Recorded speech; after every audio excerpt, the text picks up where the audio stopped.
Good morning, everyone, and welcome to our speaker series for the Institute for Work and Health for Tuesday, December 14th. My name is Peter Smith. I'm a member of the scientific staff here at the Institute for Work and Health. And it's my pleasure today to be introducing our speaker, Dr. Arif Jetha, who'll be speaking about what the future of work looks like for young people with disabilities. Before we start, just a few reminders and housekeeping issues around the speaker series presentation. If you do have questions for Arif, if you could put them in the in the chat box, we will read them out at the end of the presentation, and Arif will answer them directly. For those of you who are interested in the products from the Institute for Work and Health for our news and events, you can go to the website, which is listed on Arif's slide, iwh.on.ca/subscribe. You can find out more about the various events and information sources that can come to you from the Institute for Work and Health. So without further ado, I'll introduce Arif, who's a scientist at the Institute for Work and Health and an assistant professor in the Dalla Lana School of Public Health at the University of Toronto. And Arif has done a lot of work both on young workers with disabilities and also horizon scanning in the future of work. And you'll be bringing those two things together for today's presentation. Over to you, Arif, and I'll see you at the end of the presentation. Thank you, and thanks everyone. It's really great to be presenting today. And I'm delighted to be presenting on research we completed earlier this year on the perspectives held by young people with disabilities in the future of work. And so since this research is on inclusion and work and the future of work, I thought I'd just start by acknowledging the land on which the Institute for Work and Health operates. For thousands of years, it has been the traditional land of the Huron-Wendat, the Seneca, and the Mississaugas of the Credit River. Today, this land is still home to many Indigenous people from across Turtle Island, and we are grateful to have the opportunity to conduct our work on it. So the research that I'm currently presenting is under peer review. There is a preprint available, but we hope that the next coming months there will be a peer-reviewed paper that is accessible and ready to share with everyone. So stay tuned, but I'm happy to present more of the in-depth aspects of this research if you don't feel like this presentation satisfies your appetite. So we all know that online webinars can be challenging to follow, and sometimes we clue out at different parts. And so I'm going to start by just highlighting some of the key points that emerged from our research and which I'll be expanding on over the course of the next 20-25 minutes. First, despite a growing discourse on the changes occurring to the nature and availability of work, young people with disabilities that we talked to in our research were less likely to think too far into the future. Instead, there was a greater focus on the present time and seeking a job with supportive working conditions, so less of a focus on the future of work. When we probed participants in our research on the future of work, many participants acknowledged that the digital transformation of the economy would impact their employment. Interestingly, those working precariously were more likely to report that technology would disrupt their work. On the other hand, those working in a secure job highlighted technology would be beneficial to their employment. And a last kind of key point and a kind of a main point and a takeaway point is that participants in our research described the importance of gaining technological as well as soft skills to obtain jobs of the future. Yet working arrangements as well as disability characteristics created barriers or facilitators to obtaining upskilling and reskilling opportunities. And so those are the key points. And let's now dive into the background that underpinned this research, and then we'll talk through some of the results in greater depth to kind of highlight some of these key points that I've just mentioned. So let's start by setting the scene. Data from Statistics Canada show that about 2 million youth and young adults report living with a disability. Youth and young adults with a disability, especially those with disabilities that are self-reported as more severe, are less likely to hold paid employment when compared to those without a disability. Research from Statistics Canada show that close to 110,000 youth with disabilities are categorized as NEET. This means they're neither in education nor employment, and this tends to be a marker of economic exclusion in labor force data. Of those who are classified as NEET, over 3/4 are able to work and want to work. And so this statistic represents a concerning gap in Canada and also highlights the importance of policies and programs that support entry into the labor market of young people living with disabilities. So one key reason for studying the employment of young people with disabilities is that they're in the midst of a critical period of their working life, which is often referred to as a school-to-work transition. As part of the school-to-work transition, a person may leave educational roles and enter the labor market. And during this transitional period, a person may take multiple steps, including preparing to enter the labor market, searching for work, and making efforts to move up within their job. A lot of data suggests that challenges to employment during the school-to-work transition can have a scarring effect and contribute to difficulties with paid work that persists across the working life course.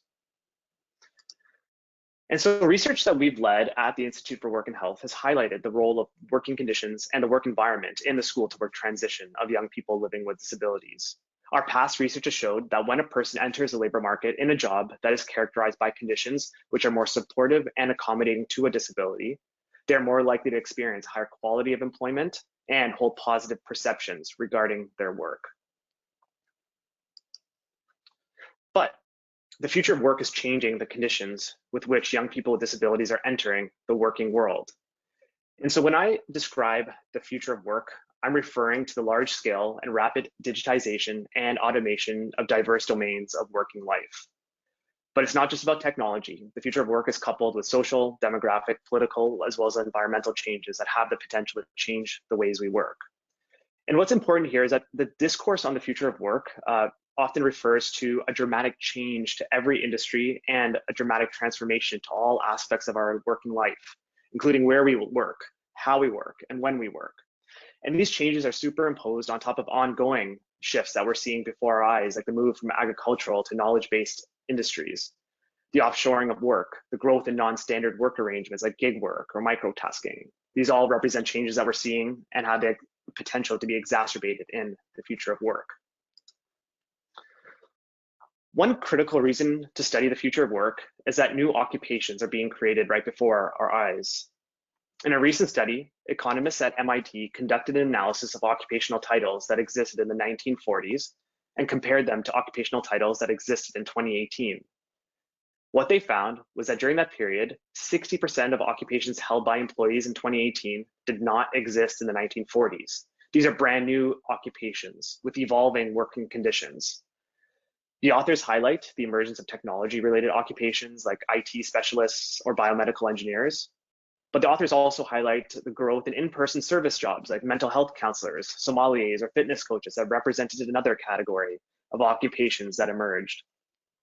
So indeed, technology has played a significant part in the emergence of new occupations. But the authors also point to increased globalization, which has resulted in a decline in jobs in agricultural and manufacturing settings. Also, a rise in wages has meant that people have more money to spend in the service-based economy. So based on these powerful findings, we can start to ask ourselves several key questions. First, what new jobs will be created in the next 2 decades? Second, how will the working conditions within these new jobs create barriers or facilitators to employment for people with disabilities? And lastly, what steps can we take in the present to address barriers to inclusion that may emerge in the future? And so to start to address these questions, our team at the Institute for Work and Health is leading a multi-phase program of research to examine the implications of the future of work for young people with disabilities, as well as other vulnerable worker groups. As part of this multi-phase program of research, we've conducted a horizon scan of evidence. We've conducted interviews with young people with a lived experience of a disability, which we will present in today's presentation. We've also conducted interviews with policymakers, labor market specialists, and future of work specialists. And these first 3 steps will culminate in the development of scenarios which characterize the future of work and can be used to inform policy and planning. So definitely some outputs to look forward to as we move forward with this program of research. So as noted, our first research phase involved conducting a comprehensive horizon scan of gray peer-reviewed research as well as social media to examine aspects of the future of work that could emerge and contribute to adverse conditions for workers. And so our team identified 9 key macro trends from technological, social, political, and environmental domains that characterize the future of work. So indeed, technological trends, including the digital transformation of the economy, the automation of work, and the growing application of artificial intelligence, represented key themes that came from the evidence. But it's also important to highlight that there's non-technological trends that shape the future of work.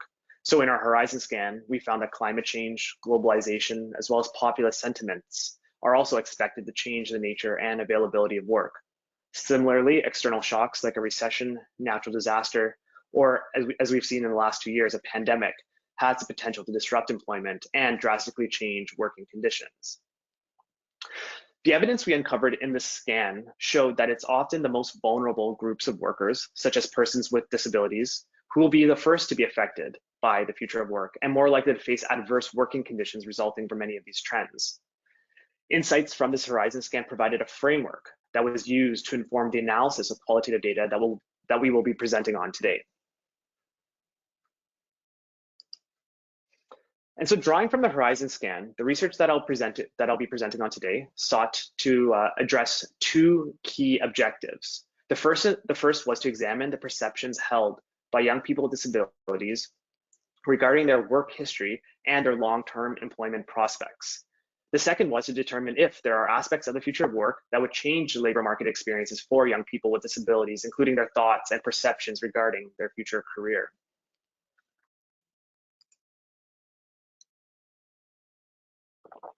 To address study objectives, we conducted one-on-one, semi-structured interviews with young people with a self-reported disability.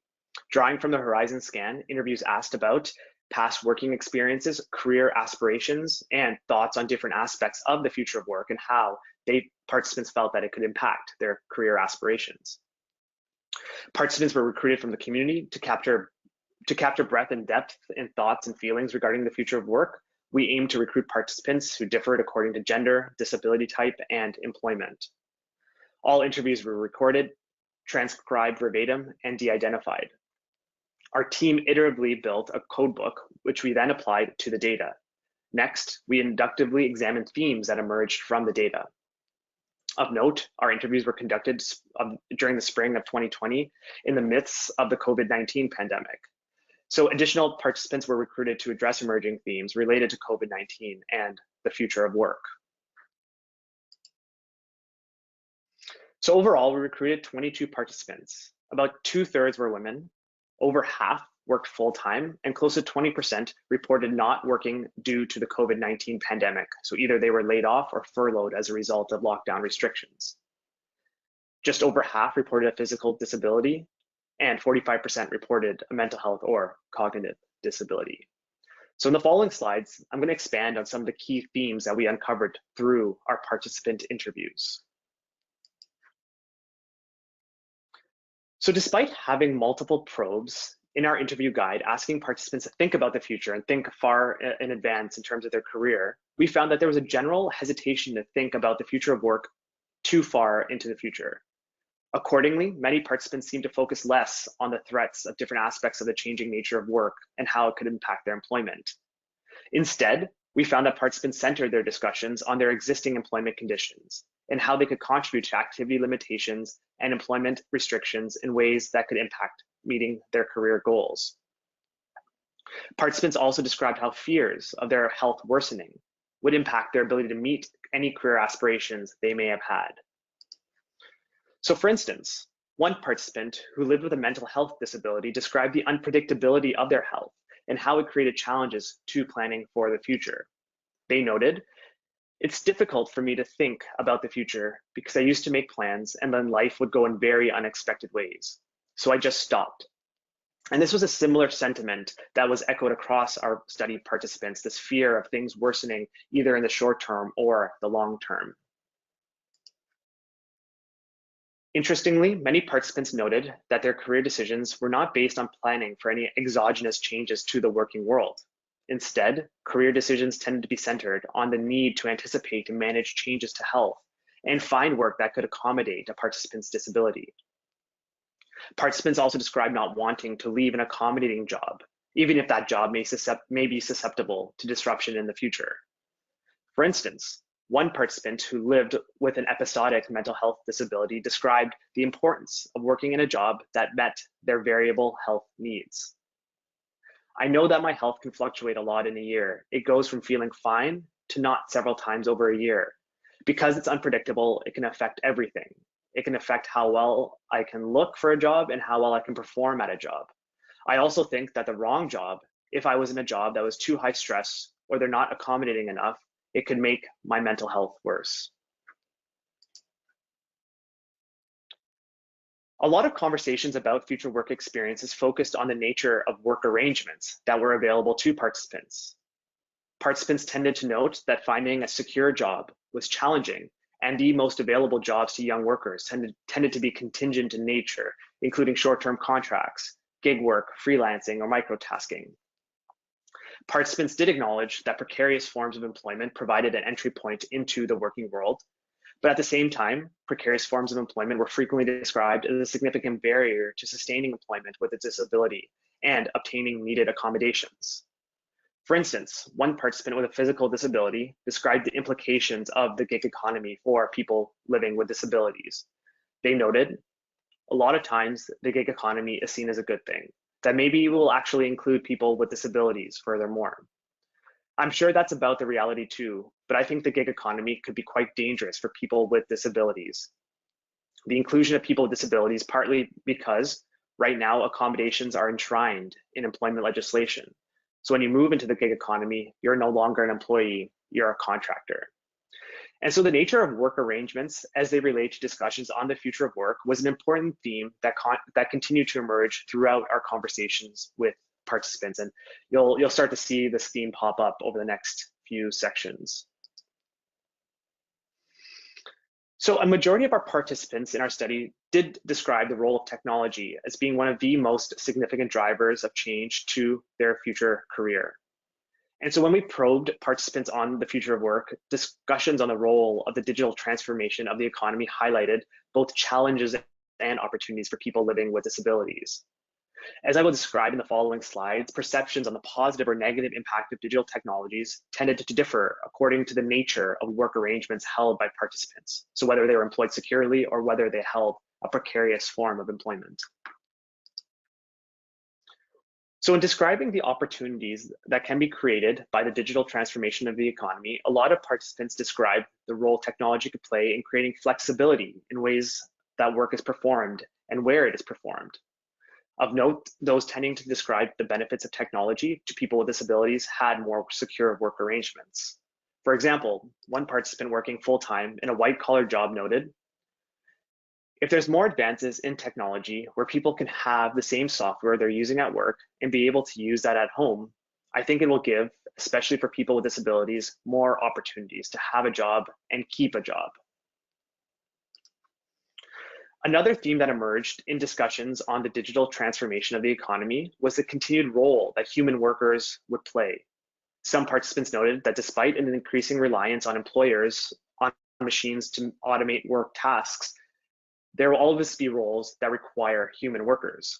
For example, one participant downplayed the risk of automation and cited changes in the banking sector that they observed. I mean, a robot could definitely do a chunk of my role, but at the end of the day, I have to gain more strategic leverage to sort of overcome that.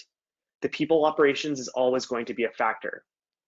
I mean, you see bank tellers and the ATM machine coming in, and yeah, it took some jobs, but now they phased it. Work on client management. To ensure that the opportunities associated with the digital transformation of the economy are realized, several participants indicated the importance of employer or policy level supports to ensure the inclusive design and application of digital technologies.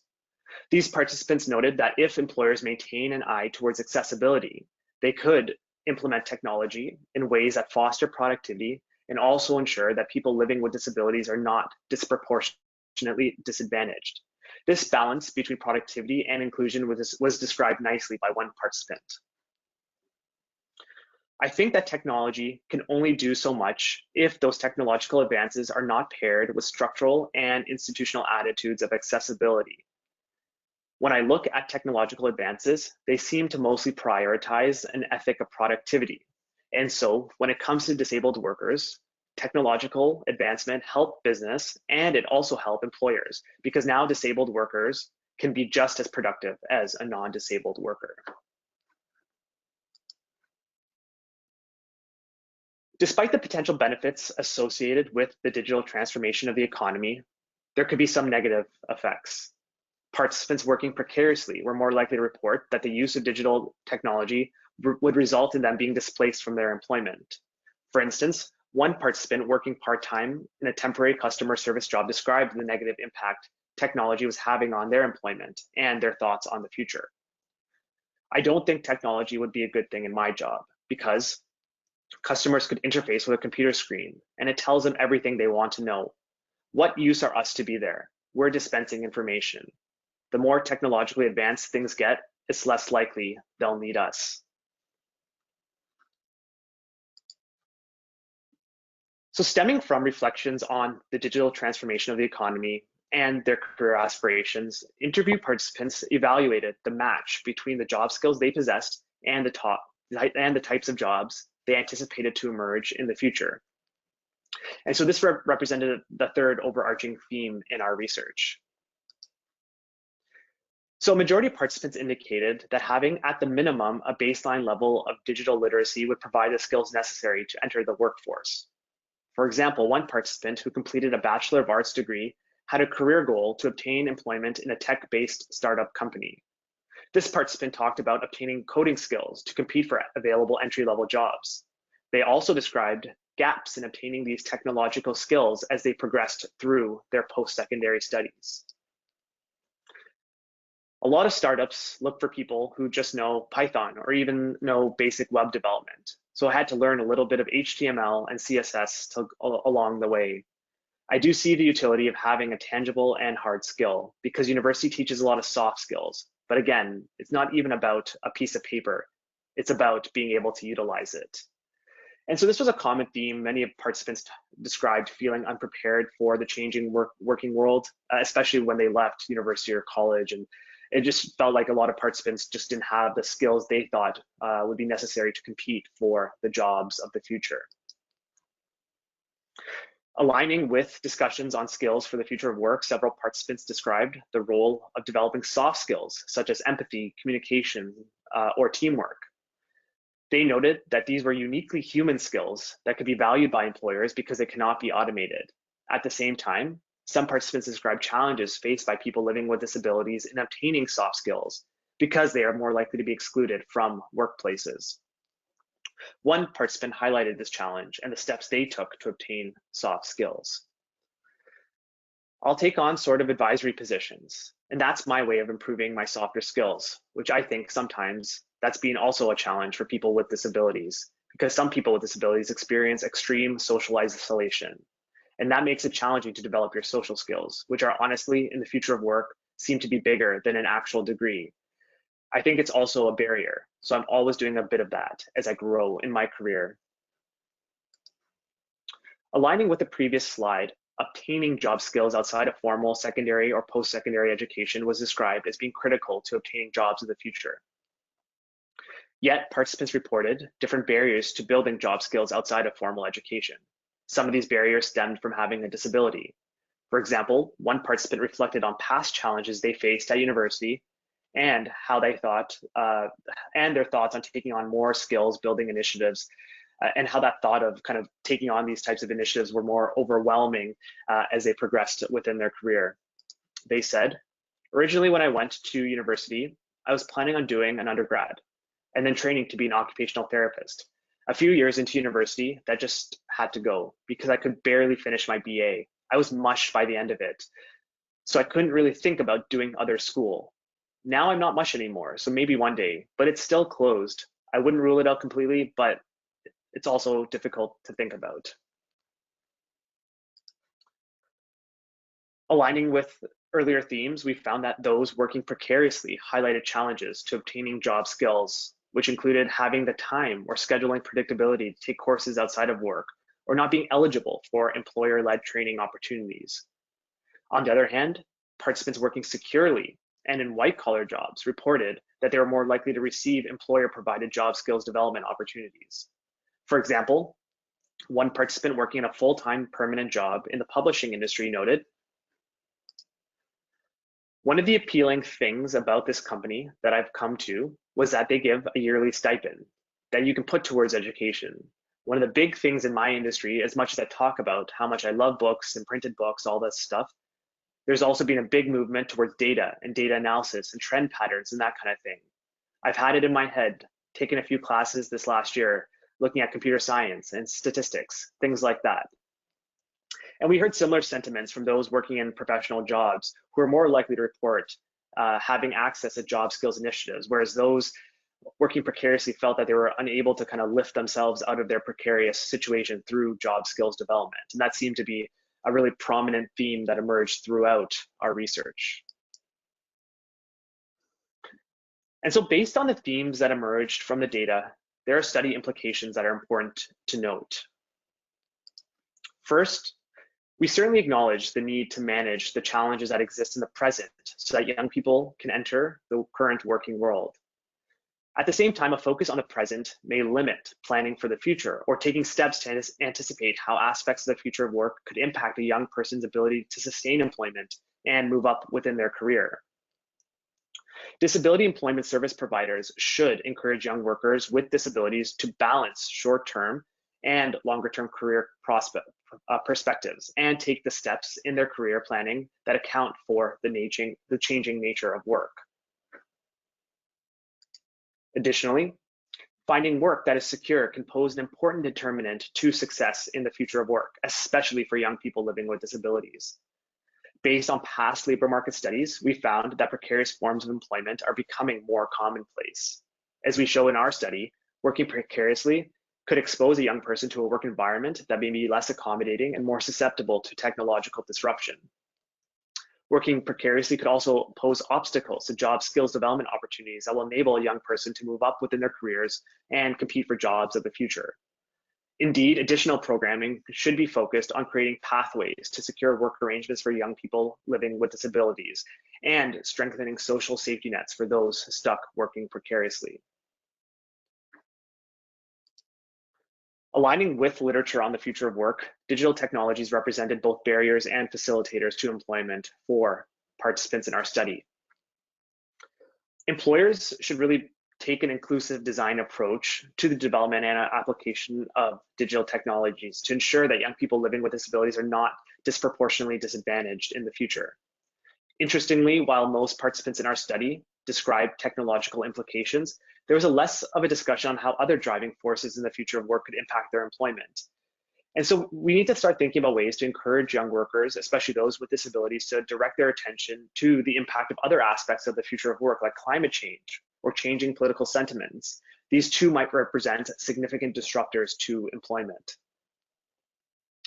Despite technology shaping the role despite technology shaping the nature and availability of work, participants acknowledge that human workers will continue to be an important element of our labor market. And so participants pointed to soft skills being highly desirable to employers as they look for workers who have the skills that cannot be performed by machines. And so young workers with disabilities should consider how they can leverage or market their lived experience as they're looking for work and aim to meet employer demands for workers with unique soft skills. And lastly, we need to enhance skilling initiatives for young people with disabilities to develop both technical and soft skills that we mentioned earlier. In Canada, there's a growing discourse on the importance of designing future of work skilling programs. Developers of these programs should be cognizant of the unique needs of young people with disabilities and the different barriers and facilitators they may face in the working world. So as described in the introduction, this research is part of a program of research. As we advance this program of research, there are several important future directions that our team plans to take. In the summer, we completed an interview study of a national sample of policy leaders, employment service providers, and labor market specialists. And so findings from this past research will be used to unpack perspectives on the future of work held by those designing policies and programs. And we think that this policy leader study will complement the insights that were generated in the research that I presented today to provide a complete picture of the implications of the future of work for people living with disabilities. Secondly, we're in the midst of a Delphi study of diverse knowledge leaders and people living with disabilities on the specific strategies that can be implemented in community-based policy and educational settings in the present to promote inclusion in the future of work. And so findings from the study will produce applied recommendations to address challenges faced by young people living with disabilities in the future of work.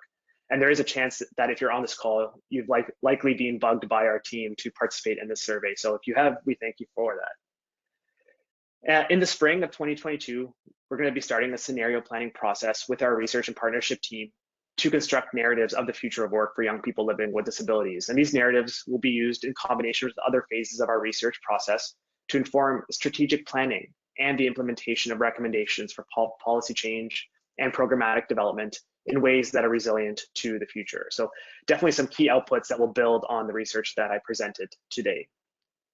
And so with that in mind, I'd just like to acknowledge the funder of this research. I'd also like to acknowledge the Arthritis Society for their support. And lastly, I'd like to acknowledge our multidisciplinary research team from across Canada and around the globe who've provided a lot of input into our research. And lastly, I just wanted to share my contact information with everyone. Obviously, there's a Q&A period, so feel free to ask questions about the research as well as the future directions. But if you don't have questions and you think about them later, feel free to contact me. Also, if you do want to get more involved in the research, please do contact me and we can connect you with members of our team who are in the process of leading really groundbreaking and interesting research. I'd also like to just highlight our social media at the Institute for Work and Health and encourage everyone on this call or on this webinar to sign up for our e-alerts and quarterly newsletter to get more updates on the work conducted by my colleagues at the Institute.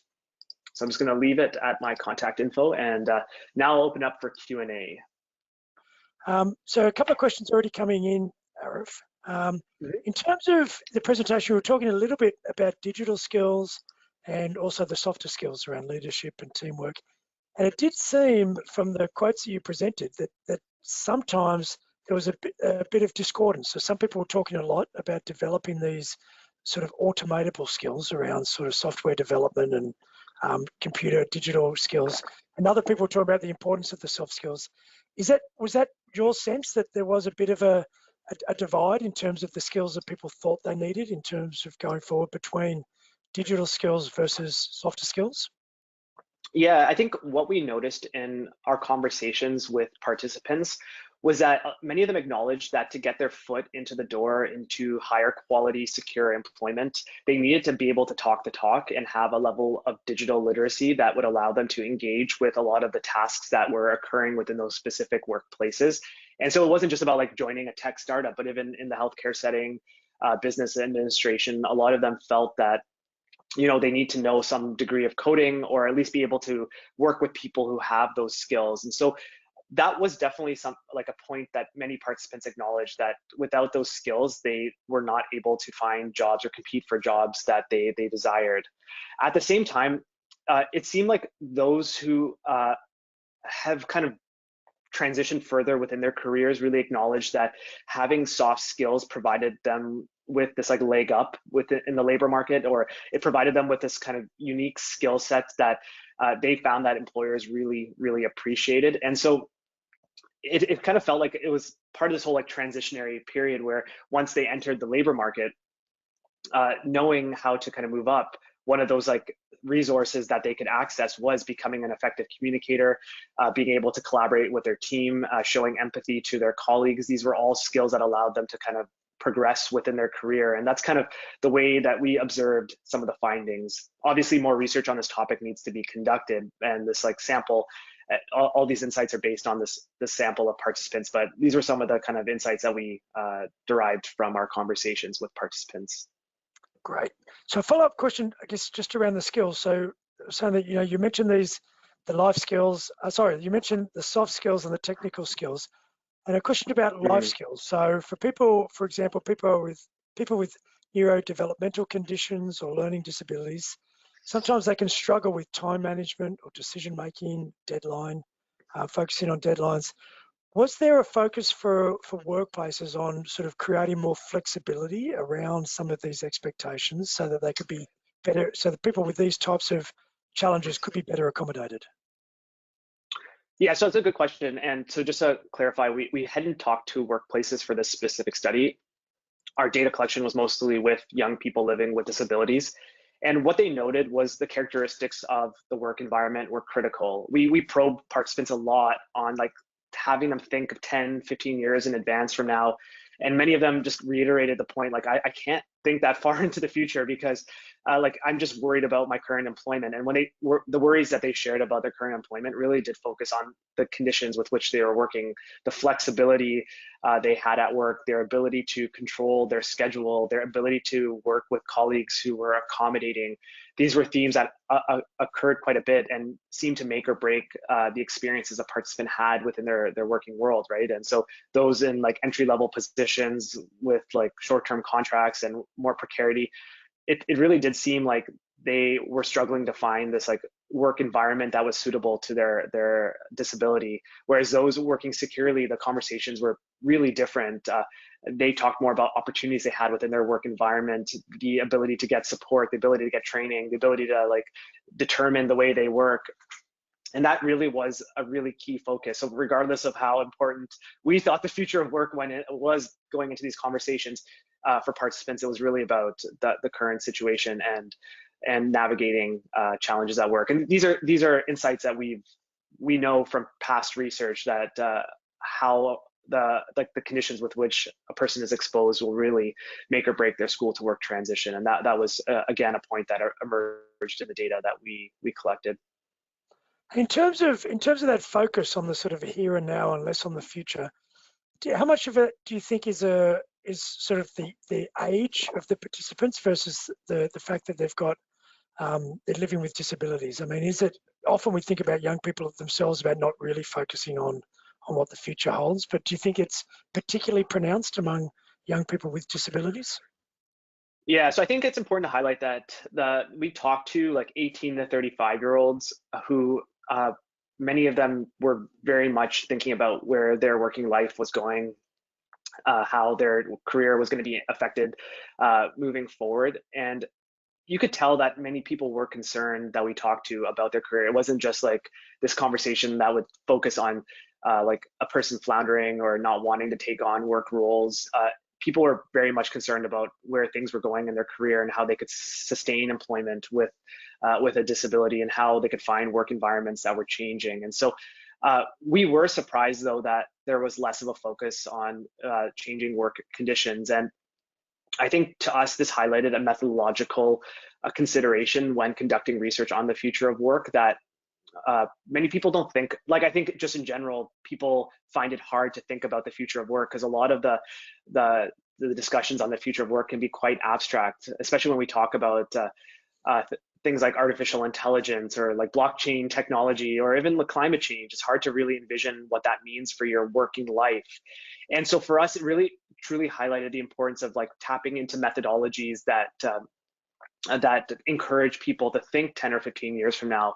And one methodology that we are currently engaged in using is strategic foresight, and that involves a suite of methodologies that encourage people to think beyond the here and now. And I think that might hold some promise to encourage participants in our research to think beyond their current situation. But I think regardless, when you have a health impairment or when you are living with a disability or any other sort of life circumstance, it's hard to look past that in conversations. And so like in hindsight, it's not surprising that a lot of our conversations tended to go back to the current challenges that a person was facing.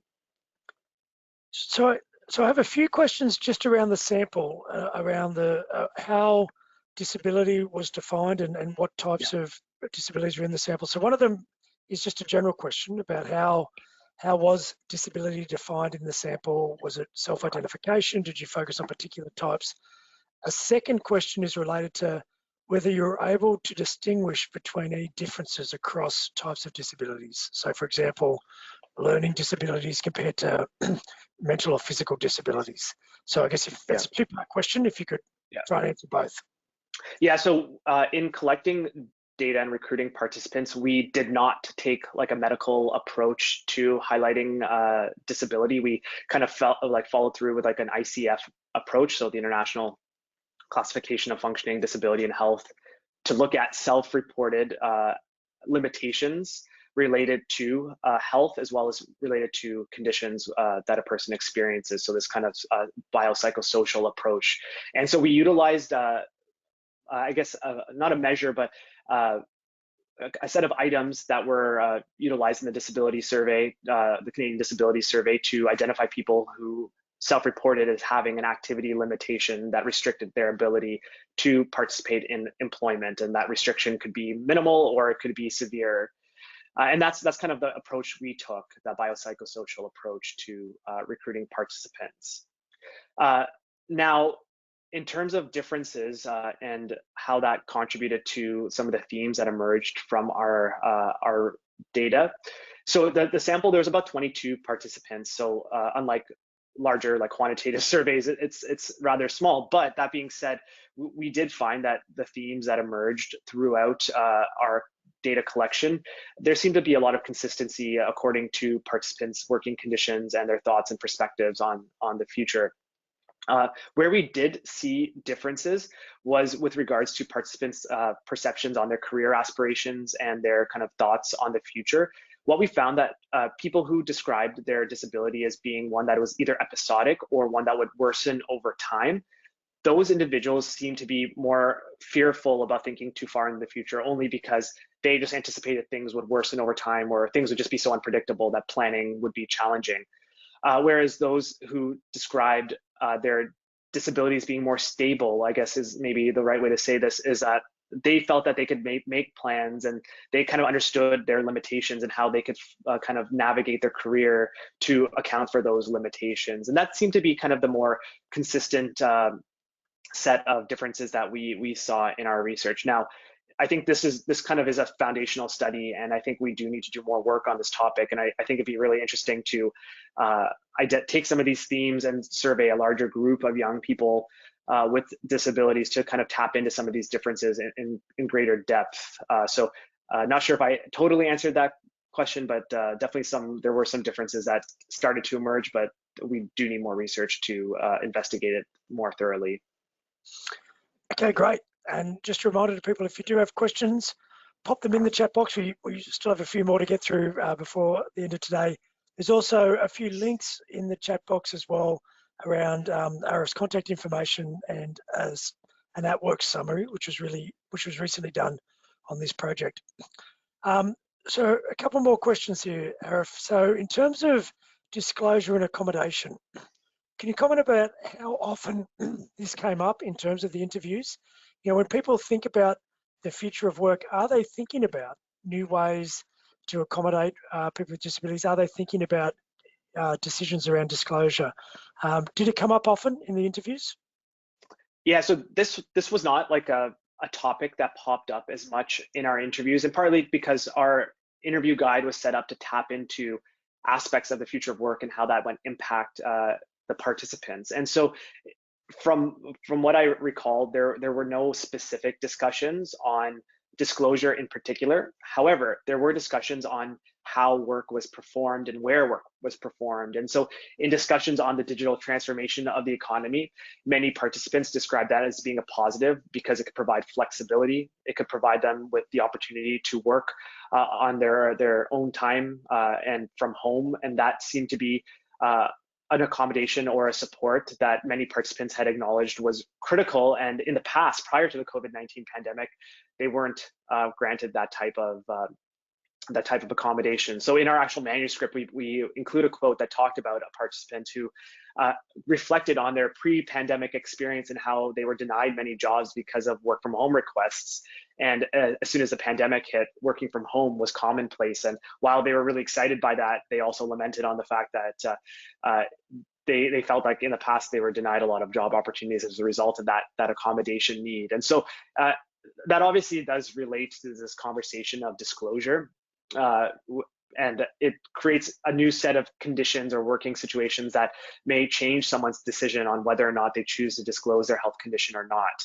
And we have talked to like some of our advisory panel members who have talked about the nuances to disclosure in a virtual work environment. But that being said, I think things are going to change quite a bit with like virtual reality and augmented reality and the way that work location changes as a result of globalization, as well as like socio-political trends like populism. Like that's obviously going to change someone's perspective on whether or not they feel comfortable talking about their condition. And so I think disclosure in the future of work is a topic that is going to be one of interest, especially because it's been a topic that has gained a lot of traction, and people are starting to acknowledge its complexity within our current work environment, and that complexity is only going to change over time as our working conditions change. Okay, so here's another two-part question for you. Relating to the differences for if people say had had post-secondary education or completed post-secondary education versus those that were entering the labour market straight from school, about if there are any differences in the perspectives of those groups. Actually, why don't you ask that one, and I'll ask the second part after you answer that one. Yeah, that's a good question, and I'm not sure if I can answer that based on my understanding of the data. I'm not sure if that theme popped up quite a bit. I think that the theme that popped up with regards to education was the fact that many participants felt that having a university education wasn't sufficient to compete for jobs of the future. Many of them felt that the skills that they had didn't allow them to really break into the labor market in a secure, high quality job. And so as a result, many of them were just thinking about like, what can I do to get the skills necessary to get that first job and to move up within my career. And so that tended to be like a theme that popped up, and that could be related to the sample that we recruited. It could also be related to the fact that that might not be a theme that was of importance for this specific group of participants, but it's definitely an important question and one that we need to think about a bit more, especially with regards to thinking about how we want to develop job skills training programs for people with disabilities as they leave either secondary or post-secondary education. So this is the second part, which is again is related to the post-secondary education piece. You had the one quote from the participant who said, they sort of felt like mush in terms of when they were completing their degree. Taking a life course perspective and around how often post-secondary education is required to get into better jobs, more secure employment. Do you have an interest, or did it come up? Are you planning to examine the extent to which post-secondary institutions can actually help support and accommodate people with disabilities in terms of their model of how we learn and graduate through university training? Yeah, this is a terrific question, and I do feel that participants in our study talked about the role that their educational setting played in terms of their ability to compete for jobs of the future. And I think there was a general sentiment that school was an accommodating work environment, or they were able to receive more accommodations at school when compared to the working world. But I think while those accommodations existed with regards to educational training, I think many participants noted that the ability to balance this idea of searching for a job with conditions that are accessible and inclusive for people with disabilities with finding jobs of the future. So like finding these high demand types of jobs, this balance between accommodation and identifying jobs and pursuing jobs of the future. I think there was a disconnect, and participants really did acknowledge that in terms of training, what they received from school did not match what they saw in the labor market. That being said, I think this is an important theme, and I think we do have some data. So I would encourage the person who asked that question to send me a note, and I think we can probably go through some of our codes that we analyzed, and I think we can maybe pull out some emerging themes to share with them. And they've just sent a note to say that they will be doing that, Arif. So great. I'll take you up on that offer. Happy to so the next question is around, so you mentioned it a little bit today, and I've heard you mention it before in terms of when young people with disabilities have secure employment that provides access to benefits, etc. They often feel like a job lock or a real sense of loyalty to that employer. Wondering how your perspectives on that, as we hear a lot in the media at the moment about how employers are having trouble finding and retaining workers, how that finding might play out in the near future as people re-enter the labour market post-COVID. Yeah, so I think this is kind of like, this requires like this kind of system of actors to play a role in kind of supporting young people with disabilities in the work environment. I think this is actually kind of an entry point for employers to retain highly skilled, highly motivated labor market participants by providing job skills training that employers anticipate as being needed in the future to help kind of bridge business gaps, as well as to kind of ensure that their workforce is kind of meeting the demands of future labor market conditions. And so I think employers have this really important role that they can play to incentivize workers to stick around, especially if they're able to offer that worker an accommodating work environment and then job skills training to allow that worker to kind of move up. And I think what employers will see is that they will be able to keep their young workers engaged, excited, and they're more likely to kind of stick around if there is that concern of kind of retaining workers as the labor market changes. So I think, again, I think job skills development, accommodations are resources that employers can use to retain people with disabilities. And I think that obviously is beneficial for the person living with a disability themselves. Okay, in terms of just a couple more questions to get through, we're almost at time. So another question, which I don't know if you can comment on, but maybe some thoughts or reflections for the future around people who are born with disabilities versus those that sort of acquire them in, you know, in early childhood or early adolescence. Did you, I guess, one, are you able to comment about whether there were differences in terms of the current study, or two, do you know of other work, or do you plan to look at maybe differences in terms of the length of time that people have had a disability? Yeah, so I can't comment on that specifically with regards to this data. I don't think that was a theme that emerged amongst this specific group of study participants. That being said, I do a lot of research on people living with rheumatic conditions, and what we have found in our research on rheumatic conditions is that when a young person has had their condition for a longer period of time, they've kind of learned the tips and tricks to live life and accommodate with their health demands, their needs, their kind of requirements for an accommodating work environment. So they kind of know what to look for, and then compared those who kind of get diagnosed with a rheumatic disease later on in life and need to kind of reframe their way of being and their way of working and learning, that's kind of a different can of worms that we've found in that past research. So I suspect that with conversations on the future of work, if there is a balance between the work environment and thoughts on the future, someone who's had a disability for a longer period of their life, their kind of a navigation through the future of work will be quite different from those who are kind of in the midst of their career and then they get a disability, or they're injured or something happens to their health, and not only do they have to kind of learn to kind of readapt to their working environment, but then they also have to readapt to disruption that could occur within their field. I think that's going to be a different experience. And so I think what I'm trying to get at is that these are all kind of emerging topics that I think no one has explored, and I think that is kind of exciting, because I think we individuals on this call can kind of take some of these research questions and move them forward as well. Okay, so a comment in the chat box about how, in general, there's sometimes a sense from people who have completed their undergrad that they're ready to just sort of skip through entry-level jobs and move straight into sort of the more interesting work.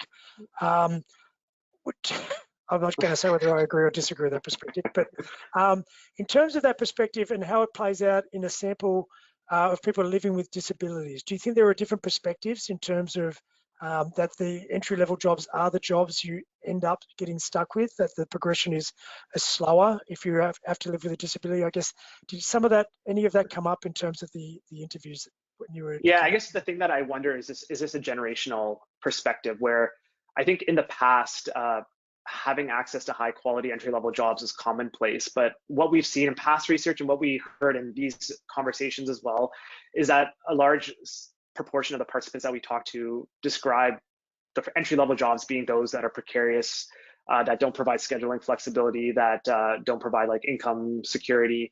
And that was a significant burden on participants. They really were stressed about that, especially if they didn't have the financial support from parents or other sources of income. And I think that seemed to be the bigger concern for a lot of participants. It wasn't the need to skip entry-level jobs and move to the more interesting stuff. It was about just getting into secure work in general. And I think that's kind of a consistent theme that pops up with all young workers right now is that finding stable, secure, high quality employment is a significant concern. And then when you have a disability that requires accommodation, that might require like drug benefits or some other types of medical supports, getting access to a high quality job becomes even a greater concern. And I think that seemed to be the theme that was prominent in this group of participants. Now, maybe it's different across another group of participants if we were to interview them as well. And so definitely something to think about for sure. Great. Well, thank you very much, Arif. We're at time for today, and thank you for everyone who's attended the speaker series session today, our final one for 2021. For those of you who are interested in finding out more about the speaker series, you can go to our website, www.iwh.on.ca. Our next speaker series presentation, we're having a break in January. Our next speaker series presentation will be Tuesday, February the 8th, 2022, where Emil Tompa will be presenting on the development and implementation of a framework for estimating the economic benefits of an accessible and inclusive society. So a related topic to that one today. You can register at the Institute's website if you're interested in attending that. So thank you again for everyone for attending today, and thank you very much, Arif, for presenting and taking the questions. We'll see you all in the new year. I hope you have a great break, everyone who's online, and see you in 2022. Bye-bye.